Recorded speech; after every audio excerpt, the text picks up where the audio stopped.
Hey, Recovery Fitness, Sean Humphrey coming to you. It's been a while since I jumped on YouTube here and talked about the big book and the steps, but something I've been focusing on lately is step 11. And for me, it's become the most important step. It's become the most important part of my recovery, and I just wanted to share some thoughts on it. So for all of you that know and they're doing your big book work, you know, step 11 suggests prayer and meditation. So we shouldn't be shy on this matter of prayer. Better men than us are using it consistently, and it works, you know. And what that means to me is I have to go ahead and just jump full on into it. When I first started, I said, what do I pray for? I shouldn't pray for myself or all these things. And this is going to teach us what to pray for and how to pray. But better men than us are using it. So what that tells me is people who are having success in life, people who are doing well in recovery, are using this prayer, using the power of prayer, this prayer thing, to constructively build their lives and come closer to God and stay in recovery. And, you know, so there's some specific instructions on how to do step 11 as it pertains to, you know, the big book, Alcoholics Anonymous. And for me, it starts in the morning. And I'm going to jump ahead and then I'm going to jump back. But it says, on awakening, let us think about the 24 hours ahead.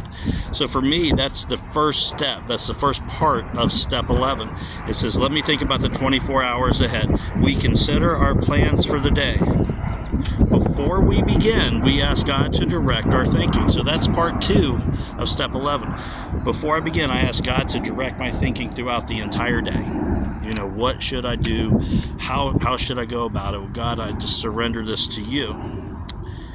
Especially asking that it be divorced from self-pity, dishonest, and self-seeking motives. And boy, isn't that me? You know, I get in self-pity all the time. Why me? Why doesn't it work out like this? This should go this way. It's easy for me to be dishonest, especially with myself, and self-seeking motives. You know, there we come to the root of the problem, the crux of the problem. The problem is self, you know, in this addiction. So I got to be divorced from self. It says, under these conditions, we can employ our mental faculties with all assurance, for after all, God gave us brains to use. So, you know, we're not just going to sit there and wait for the play-by-play. We're going to go about our day as best we feel, just working on a hunch or what we think is the right thing to do as God would have us do it. It says, for after all, God gave us brains to use. Our thought life will be placed on a much higher plane when our thinking is cleared of wrong motives. So again, we're looking to just do the right thing. It says, it goes on to say, in thinking about our day, we may face indecision. We may not be able to determine which course to take. Here's the third part of it. It says, here we ask God for inspiration, an intuitive thought, or a decision. Then it says, we relax and take it easy. We don't struggle. We are often surprised how the right answers will come after we have tried this for a while. So there's your fourth part of step 11. We relax and take it easy. I'm not going to fret. I'm not going to, you know, sit in my day and just think about what has to be done until the answer shows up. I'm going to relax and take it easy. I've given it to God and I'm surrendering it, and I know that He's going to direct me through the day. I have that faith. Okay, so that's in the morning. That's everything. In the morning, I just wake up, say, God, you got this today.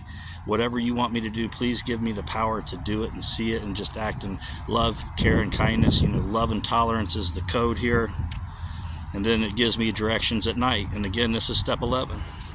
And it says, when we retire at night, we constructively review our day.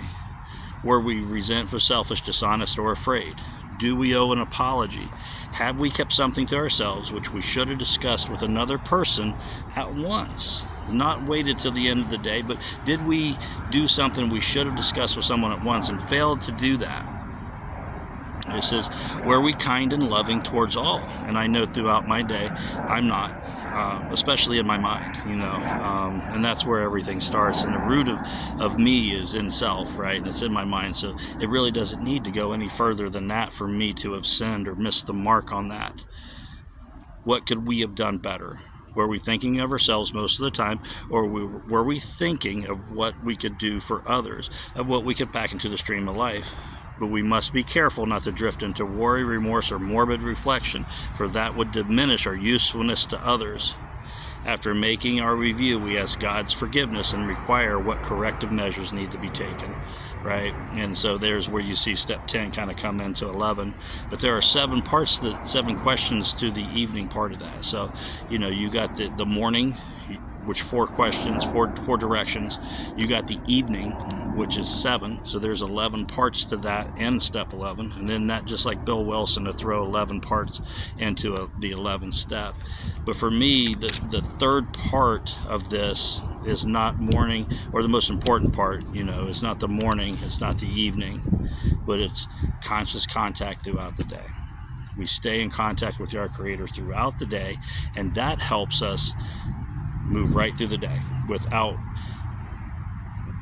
being caught up on what to do, or being caught in that morbid reflection like it talks about, or just being frozen on what to do. I ask God throughout the day, God, help me get through this. God, thank you for that. God, this person is testing me. What can I learn about it? How can I help that person? How can I be of service? And that's how I do step 11. And a step 11, it's not a lot in the big book. It doesn't take up pages and pages. It says we usually conclude the period of meditation with a prayer that we be shown throughout the day what our next step is to be, that we'll be given whatever need to take care of such problems. We ask especially from freedom from self-will, and are careful to make no requests for ourselves only. We may ask for ourselves, however, if others will be helped. We are careful never to pray for our own selfish needs or selfish ends. Many of us have wasted a lot of time doing it, and it doesn't work, and we can easily see why. And there it goes. There was me in addiction. There was me in self before addiction took over. I'm just praying for myself. God, let me, get through this. Get me out of this trouble. God, I really need this job. God, I really need this relationship. God, this, that, and the other. And I'm always praying for me, and I'm not praying for other people. I'm not praying to see how I can serve Him. Not that God needs me to serve. He doesn't need us to serve, but He calls us to. I firmly believe He calls us to. So that's the proper use of my self-will. It's the only use of my will that's correct. Because when I use my self-will for Sean, everything goes off the rails. It completely goes off the rails, and things aren't working very well after a very short amount of time. So to me, right there, step 11. When I wake up in the morning, it's so vital that I do that, and I get to those 4 things that I got to ask myself and follow those directions. And then in the evening, I do my review with those 7 questions, 11 things to do throughout the day, part 1, part 2. But the third part is so important to me. It's that we be shown throughout the day what our next steps to be. So that's that conscious contact with my Creator throughout the day, who I call God. So that's my take on step 11. To finish it off here, the last paragraph says, we alcoholics are undisciplined, so we let God discipline us in the simple way we have just outlined. But this is not all. There is action and more action. Faith without works is dead. It takes us back to step 8. The next chapter is entirely devoted to step 12, and that's the service. So that's where we go to serving our brothers and sisters, as I believe God calls us to do. So there it is. Love you all. Hope it helped. Any questions, comments, you want to talk about it, drop a line. Let's see what you got.